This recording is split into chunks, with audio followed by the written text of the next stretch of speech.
Good morning. My name is Richard Young. Did you know that 800 million active users, and still counting today, have a Facebook account? 350 million of those active users, and which is still counting today, can access their Facebook with their mobile devices. Now imagine a social networking world where the government sees, controls, and regulates everything that you do. I'm sure most of you wouldn't like that at all and would find that pretty uncomfortable. What my speech uncovers today is that the government should not regulate social networking. Let's take a look at a few examples of how when the government tried to regulate social networks. On August 11th, 2011, in the United Kingdom, British Prime Minister David Cameron proposed a temporary ban of BlackBerry messaging and social networks.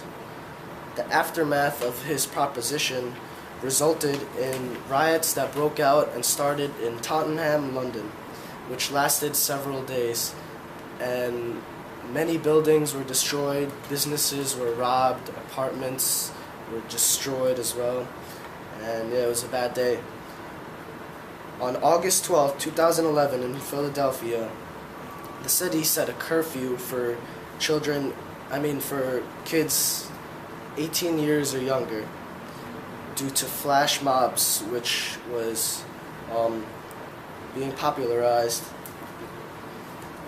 These were organized through social media, and through this they gathered and mobilized kids to one specific area in large amounts of people.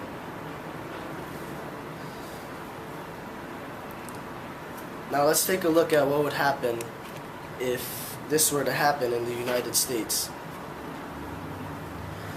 According to the United States Constitution and the Bill of Rights, government regulation will result in the breaking of the First Amendment.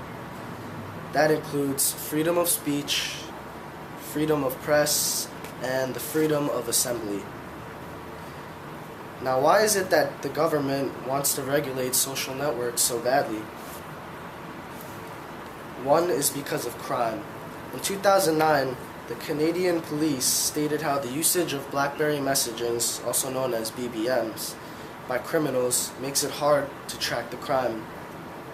In India, authorities asked RIM, which is the developers of the BlackBerry messaging system, to provide access to encrypted data in concerns of terrorism from radical groups. Both situations apply around the world in many different countries.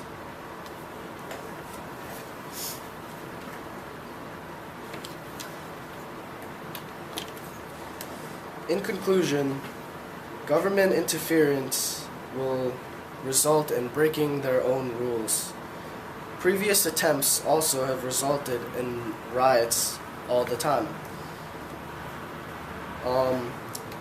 Professor Sommer once said, "Internet as a whole is a challenge to governments because it is both the means of great economic and social improvements, but also a route for criminality."